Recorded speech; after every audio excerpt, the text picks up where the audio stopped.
할렐루야, 복된 새벽입니다. 새벽 기도회를 주님의 이름으로 시작합니다. 다 같이 찬송가 369장 함께 찬송하십니다. 죄짐 맡은 우리 구주, 어찌 좋은 친구들.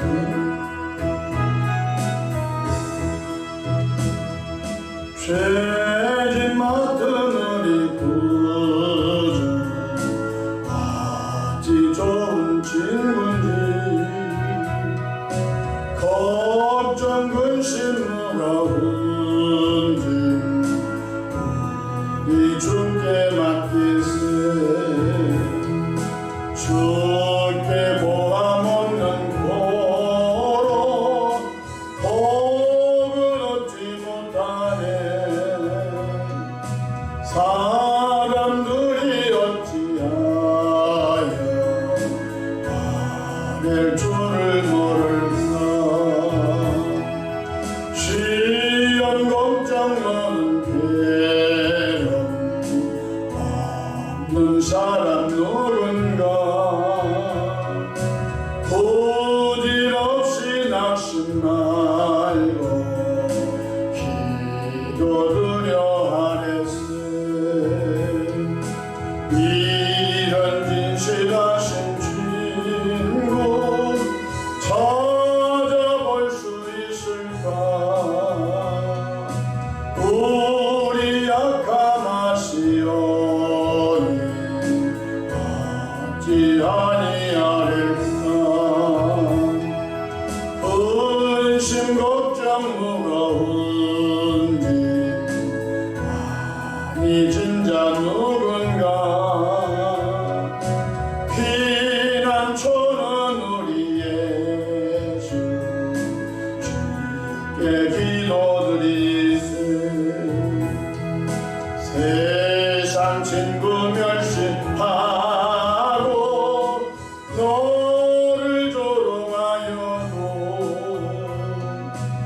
예수 품에 안기어서 참내 위로받겠네.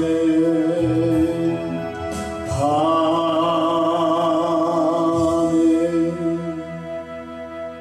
사도신경으로 신앙 고백하십니다. 전능하사 천지를 만드신 하나님 아버지를 내가 믿사오며 그 외아들 우리 주 예수 그리스도를 믿사오니 이는 성령으로 잉태하사 동정녀 마리아에게 나시고 본디오 빌라도에게 고난을 받으사 십자가에 못 박혀 죽으시고 장사한 지 사흘 만에 죽은 자 가운데서 다시 살아나시며 하늘에 오르사 전능하신 하나님 우편에 앉아 계시다가 저리로서 산자와 죽은 자를 심판하러 오시리라. 성령을 믿사오며 거룩한 공예와 성도가 서로 교통하는 것과 죄를 사하여 주시는 것과 몸이 다시 사는 것과 영원히 사는 것을 믿사옵나이다. 아멘. 영광과 존귀와 감사와 찬송을 전능하신 아버지 하나님께 올려드립니다. 지난 간밤도 주님 날개 아래 품으시고 보호해 주셨다가 한날의 생명을 또 연장해 주셨으니 오늘 또 새벽 미명부터 황혼이 있던 저녁 시간까지 시간 분번초마다 우리 주님 돕는 손이 함께 하소서. 위로 하나님께 영광을 돌리며 우리 주변의 전도의 통으로 쓰임받도록 성령 권능을 덧입혀 주시기를 바랍니다. 험한 세상을 살아갑니다. 우리 힘으로 살아갈 수 없음을 인정합니다. 시마다 때마다 일마다 주님 은혜히 펴주셔서 주님의 도우심으로 믿음의 정을 잘 가도록 성령님 역사해 주시기를 바랍니다. 오늘 또 삶의 여정 가운데 크고 작고 수고하고 무거운 짐들을 주님께 내려놓습니다. 사랑의 주님 선하고 아름다운 방법으로 응답해 주시옵소서. 새벽에 종이 강단에 섰습니다. 십자가 보혈로 덮어주시고 성령 충만함으로 시대적 사명을 잘 감당해 가도록 인도해 주시옵소서. 우리 구주 예수님의 이름으로 기도합니다. 아멘. 함께 은혜 받은 하나님의 말씀, 신약성경 베드로전서 5장 7절로 9절 말씀입니다. 너희 염려를 다 주께 맡기라. 이는 그가 너희를 돌보시니라. 근신하라 깨어라. 너희들 전 마귀가 우는 사자같이 들어다니며 삼킬 자를 찾나니 너희는 믿음을 굳건하게 하여 그를 대적하라. 이는 세상에 있는 너희 형제들도 동일한 고난을 당하는 줄 압니다. 아멘. 할렐루야. 오늘도 주님과 동행하셔서 승리하시는 은혜로운 하루 되시기를 축원합니다. 저를 따라 하시겠습니다. 오늘도 나와 우리 가정 우리 교회 기적이 일어납니다. 오늘도 나와 우리 가정 우리 교회 기적이 일어납니다. 저는 본문 말씀을 통해서 염려를 주님께 맡기라 라는 제목으로 함께 은혜를 받고자 합니다. 아담의 원죄로 에덴 동산을 떠나 태어난 인간은 늘 의식주 문제로 고민하고 의식주 때문에 다투고 그것 때문에 살인사건이 나고 국가 간의 전쟁이 있었습니다. 원래 에덴 동산에서 아담이 범죄하기 전에는 의식주 걱정이 없었습니다. 에덴 동산의 모든 것들이 아담과의 먹을 것이었고 그곳에서는 가장 아름다운 환경이었고 또 그들은 옷을 입지 않아도 죄가 없었을 때는 부끄러움을 모르는 시대였기 때문에 에덴 동산에 살았던 아담과는 의식주 걱정을 전혀 안 했습니다. 그러나 하나님의 말씀을 의심하여 타락하여 범죄한 인류는 에덴에서 추방을 당하고 난 다음에 엉겅기와 가시덤불을 갈고 땅을 기경하여 의식주 문제를 해결해야 했던 것입니다. 그래서 더 좋은 땅을 차지하려고 거짓말하고 다투고 사람과 사람 간의 살인사건이 일어나고 국가는 더 좋은 곳을 차지하려고 전쟁을 수없이 일으켰던 것입니다. 그러나 그것도 헛된 일입니다. 고민하고 다투고 심각할 때는 살인사건을 하고 국가 간의 전쟁을 일으켜서 어떤 것을 차지했다 할지라도 그건 부질없는 짓인 것입니다. 전도서 2장 22절 23절 사람이 해 아래에서 행하는 모든 수고와 마음에 애쓰는 것이 무슨 소득이 있으랴. 일평생에 근심하며 수고하는 것이 슬픔뿐이라. 그의 마음이 밤에도 쉬지 못하나니 이것도 헛되도다. 그렇게 말씀하십니다. 밤새껏 수고하고 근심하고 무엇을 얻으려고 하고 무엇을 남을 지어 밟고 올라가려고 해서 성공을 했는데 노년의 요양원에 가서 생각해 보니까 다 인생은 부질없는 짓이었구나. 인생을 정리하는 어느 시점에 가게 되면 아이고 별 부질없는 일로 인하여 내가 그렇게 목숨을 걸고 살아왔구나 라고 생각할 때가 온다는 것입니다. 첫째로 그러므로 매일마다 파도처럼 밀려드는 수많은 문제와 염려를 다 주님께 그리스도인들은 맡겨야 하는 것입니다. 성경 마태복음 6장 27절에 너희 중에 염려함으로 그 키를 한 자라도 더할 수 있겠느냐. 키가 좀 적은 사람이 밤새껏 염려한다고 키가 큽니까? 부질없는 것이지요. 좋으신 하나님은 구원받은 성도님들에게 계속 말씀하십니다. 부지런한 염려, 근심을 주님께 맡기라는 것입니다. 요한복음 14장 1절에 너희는 마음에 근심하지 말라. 하나님을 믿으니 또 나를 믿어라.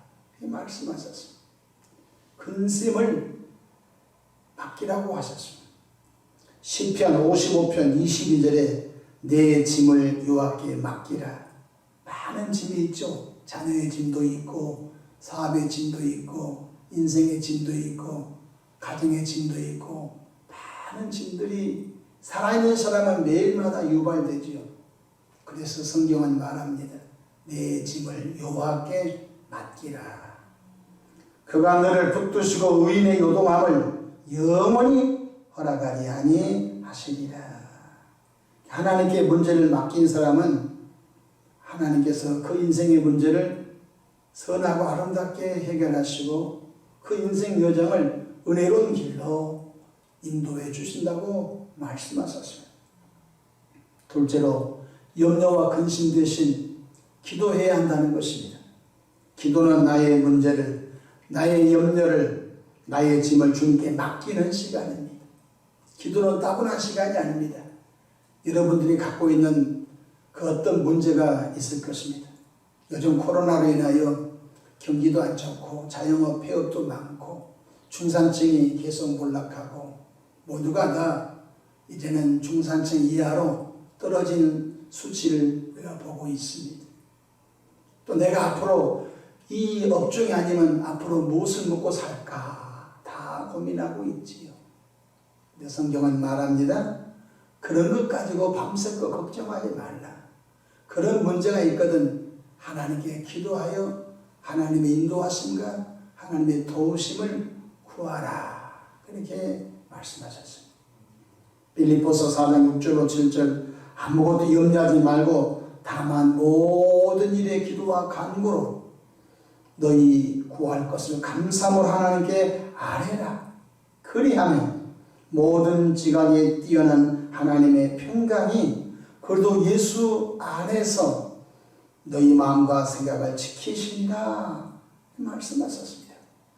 기도하는 사람은 다 느낄 것입니다. 기도하는 사람은 마음이 평안해집니다. 그렇게 심란하고 끝이 보이지 않는 삶의 문제 속에 마음이 첫 번째 평안해집니다. 할렐루야. 마음이 평안하다는 것은 하나님이 지금 함께하고 있는 증거인 것입니다. 뿐만 아니라 기도하면 삶에 자신감이 생깁니다. 할 수 있다, 하면 된다, 해보자. 내가 지금 넘어졌어도 하나님의 은혜로 기도하면 하나님이 더 좋은 곳으로 내 인생길 인도해 주신다. 삶에 자신감이 생긴 것입니다. 할 수 있거든요. 무슨 말이냐? 믿는 자들에게 능치 못함이 없다. 내게 능력 주신 자 안에서 내가 모든 것을 할 수 있느니라. 기도하면 희한하게도 마음에 자신감이 생긴 것입니다. 또 기도하면 믿어지는 은혜가 있습니다. 하나님이 나를 어둠에서 죄에서 구원해 주셨는데 죽이기 하겠어 하시면서 하나님의 말씀이 내 삶 속에서 이루어지기를 원합니다. 그래서 하나님의 말씀이 믿어지는 은혜가 있게 되는 것입니다. 또 기도하다 보면 문제가 풀립니다. 뒤돌아보면 다 풀려 있어요.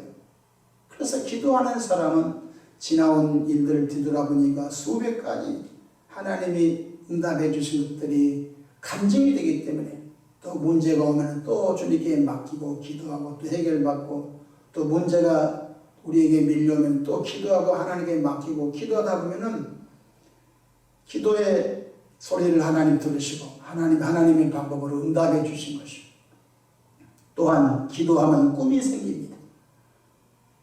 캄캄한 어둠 같은 터널을 지나갔던 인생길이 있는데 기도하면 마치 멀리서 햇빛이 보이듯이 불빛이 보이듯이 하나님께서 그 개인에게 그 가정에게 그 인생 가운데 꿈을 주신 것입니다.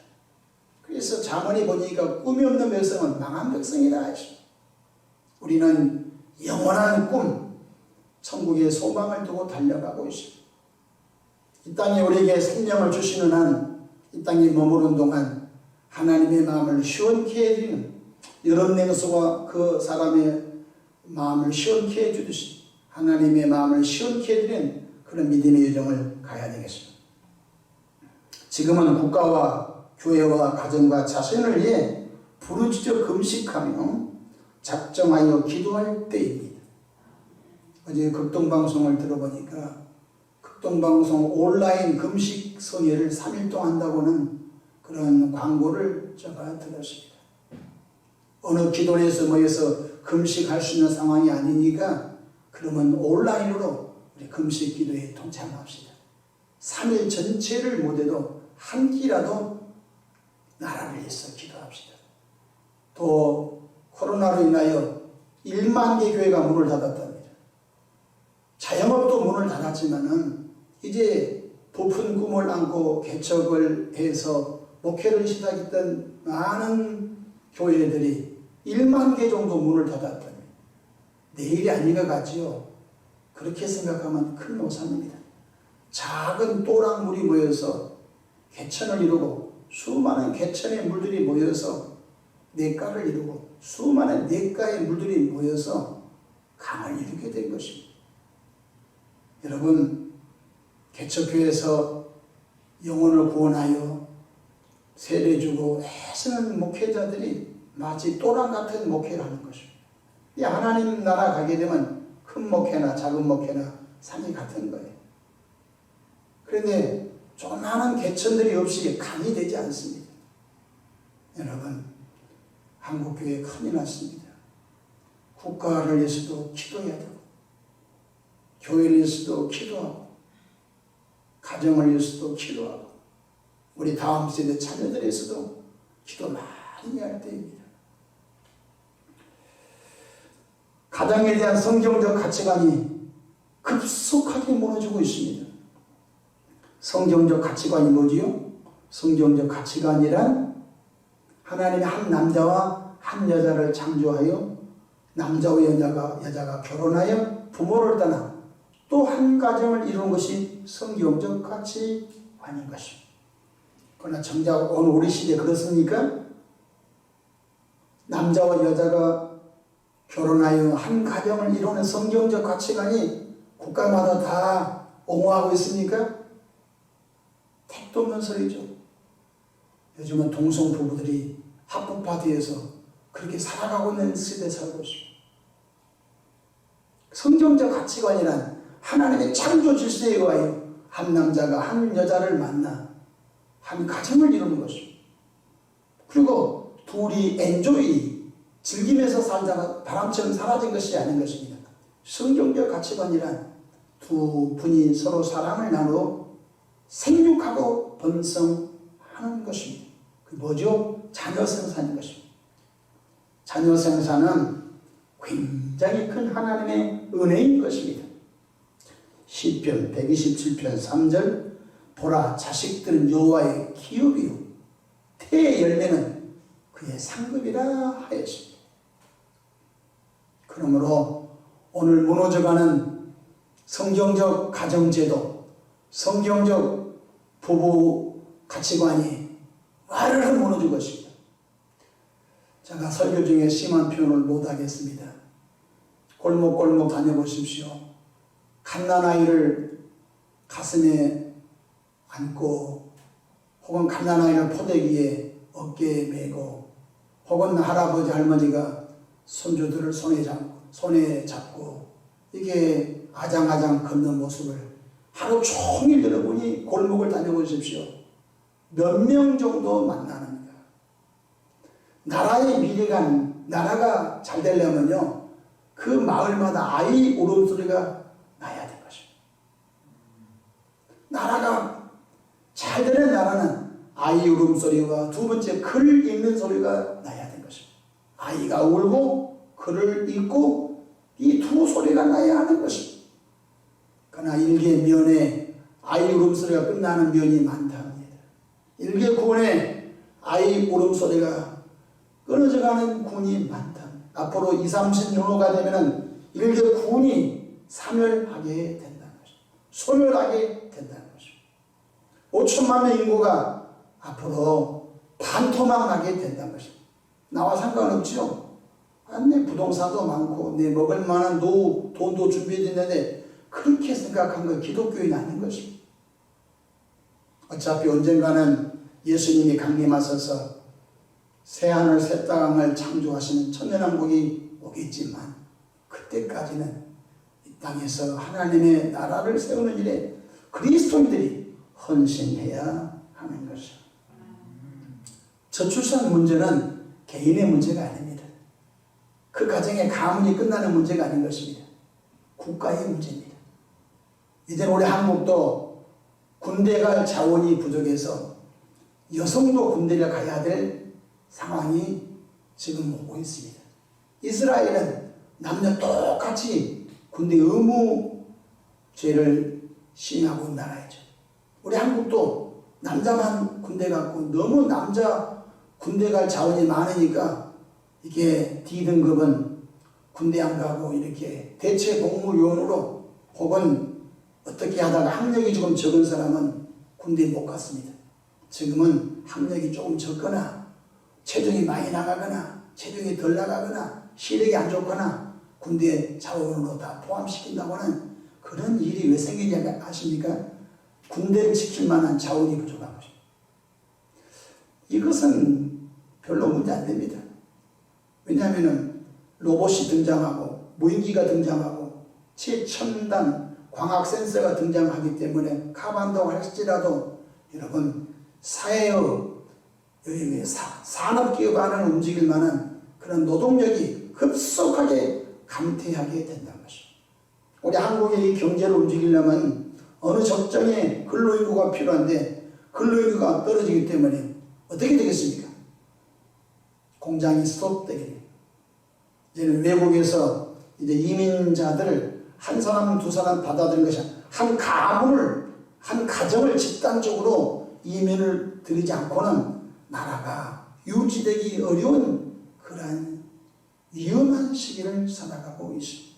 세계에서 가장 자식을 안 낳는 나라가 대한민국 초저출산 국가가 되어버렸습니다. 이 문제가 어디서부터 시작됐을까요? 이렇게 말합니다. 신혼부부가 살만한 집이 없어 그렇다. 이유가 될 수 있습니다. 두 번째, 신혼부부가 자식을 낳아서 키울 만한 힘이 안 된다. 형편이 안 된다. 그럴 수 있습니다. 그러면 옛날로 돌아갑시다.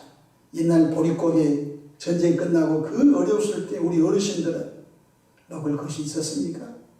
잘 곳이 있었습니까?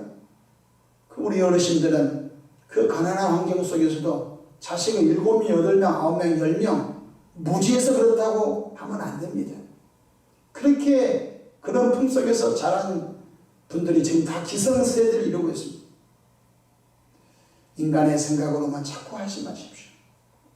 국가가 신혼부부에 대해서 더 좋은 정책을 만들어서 그들에게 용기를 주시는 것도 필요합니다.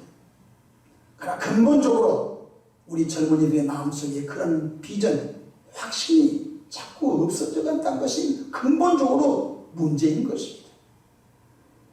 베드로전서 5장 7절 보십시다. 너희 염려를 다 주께 맡기라. 이는 그가 너희를 돌보시리라. 아멘. 초저출산 국가에 대한 기도도 문제도 하나님께 하라는 것입니다. 하나님, 이 땅이 어떻게 하면 좋겠습니까? 제가 주일날 그런 얘기했습니다. 우리 교회가 하나님이 제대로 복을 주시다면 우리 교회 와서 얘기 난 사람 얘기 날 때마다 1,000,000원씩 주고 싶다. 그리고 한 7살 때까지 매월 100만원씩 국가가 주지 못하니까 그렇게라도 주고 싶다고 하는 가슴 아픈 얘기를 제가 했습니다. 여러분, 얼마나 심각한지 알 수가 없는 것이죠. 아동부가 없는 교회가 많습니다. 제주도는 아동부 여름 성경학교를 할 수가 없으니까 1년에 어떤 교회에서 다 모여서 아동부 여름 성경학교를 해도 될까 말까. 일개 도에서 아동부 여름 성경학교를 한 교회에서 전체가 모여서 해도 될까 말까 한다는 것이죠. 남의 일이 아닌 것이죠. 너희 염려를 다 주께 맡기라. 가정에 대한 문제, 자녀에 대한 문제, 의식주의 문제 얼마나 많이 발생합니까? 이거 하나님께 기도하며 하나님의 은혜를 구하며 다시 성경적 가치관으로 돌아가는 날이 오기를 기도하시기를 바랍니다. 한 사이클이 30년입니다. 30년 동안 이렇게 가다가 언젠가는 우리가 잘못 살았구나, 우리가 가치관이 잘못됐구나, 돌아가자. 그때는 엄청난 수업료를 국가도 지불해야 되고 가정도 개인도 지불해야 된 것입니다. 그러나 기독교인들은 하나님의 답을 주셨습니다. 성경적 가치관은 어떤 역사, 어떤 사상책에서도 변하는, 공산주의 사상책에서도, 독재주의 사상책에서도, 사회주의 사상책 속에서도 성경적 가치관은 변함없이 하나님의 종들을 통하여 선포된 진리인 걸 깨닫기를 바랍니다. 8절 보십시다. 근신하라 깨어라. 너희 대적 마귀가 우는 사자같이 두루다니며 삼킬 자를 찾나. 성경적 가치관을 떠난 사람들을 마귀가 잡아먹으려고 혈안이 되어 있습니다. 성경적 가치관이 뭐지요? 경건하고 거룩하게 사는 것. 성경적 가치관이 뭐지요? 한 주간의 주일은 하나님의 날이므로 하나님을 섬기는 것. 성경적 가치관이 뭐지요? 한 남자가 한 여자를 만나 부부가 되고 또 자녀를 낳아 다음 세대를 이어주는 성경적 가치관인 것입니다. 그런 성경적 가치관이 하나님이 원하신 건데 성경적 가치관을 떠나서 성공하면 아무 소용없습니다. 그러므로 이 땅이 성경적 가치관으로 우리 대한민국이 다시 한번 일어설 수도 깨어있는 기독교인들이 먼저 기도하기를 주의 이름으로 축복합니다. 9절 봅시다. 너희는 믿음을 굳건하게, 어떤 믿음? 성경적 가치관을 갖고 있는 그 믿음에 굳건하게 하라는 것입니다. 세상 사람들 다 아니라 할지라도 예수 믿고 구원받은 분, 절대 진리의 성경을 믿는다는 나 한 사람이라도 성경적 가치관을 갖고 살아가기를 바랍니다. 노아 시대에 그랬습니다. 노아 시대 인구가 얼마나 산지는 성경이 없어요. 그러나 노아 시대도 사람이 많이 살았을 거예요. 근데 다 여호와 하나님의 말씀을 떠났지만 노아의 가정만큼은 성경적 가치관을 살았는데 하나님이 노아를 보고 너는 의인이요 완전한 자라고 하셨습니다. 그 가정에게 하나님께서 방주를 짓는 말씀을 명령하셨습니다. 그로 인하여 그 가정만 구원을 받게 되었습니다. 말씀을 마치고자 합니다. 믿음에 굳건하기를 축복합니다. 불신자들의 가치관을 쫓아가지 않기 원합니다. 불신자들이 행복하게 사는 것을 부러워하지 않기 바랍니다. 우리는 이 땅에서 주를 섬기다가 영원한 안식의 나라, 눈물도 슬픔도 아픔도 이별도는 천국이 우리에게 보장되어 있는 분들이 이 땅에서 천국 백성답게 선을 행하고 베풀면서 이 땅을 깨우치는 선도적인 일들을 기독교인들이 해야 할 줄로 믿으시기를 바랍니다. 마태복음 11장 18절 수고하고 무거운 짐진 자들아 다 내게로 오라 내가 너희를 쉬게 하리라. 기도하겠습니다. 염려가 어찌 그리 많은지요, 걱정거리가 어찌 그리 많은지요. 삶을 살수록 걱정거리가 더 많이 생기고 삶을 살수록 염려거리가 왜 그리 많이 밀려오는지요. 그 문제를 내가 질 수가 없기에 이 새벽에도 주님께 맡깁니다. 사랑의 주님, 성경적 가치관으로 살아가도록 우리를 일깨워 주옵소서. 오늘도 생활봉사 과정 많은 문제 있습니다. 수고하고 무거운 짐들이 너무 많습니다. 주님께 내어 맡깁니다. 사랑의 주님, 선하고 아름다운 방법으로 응답해 주시옵소서. 우리 구주 예수님의 이름으로 기도하옵나이다. 아멘.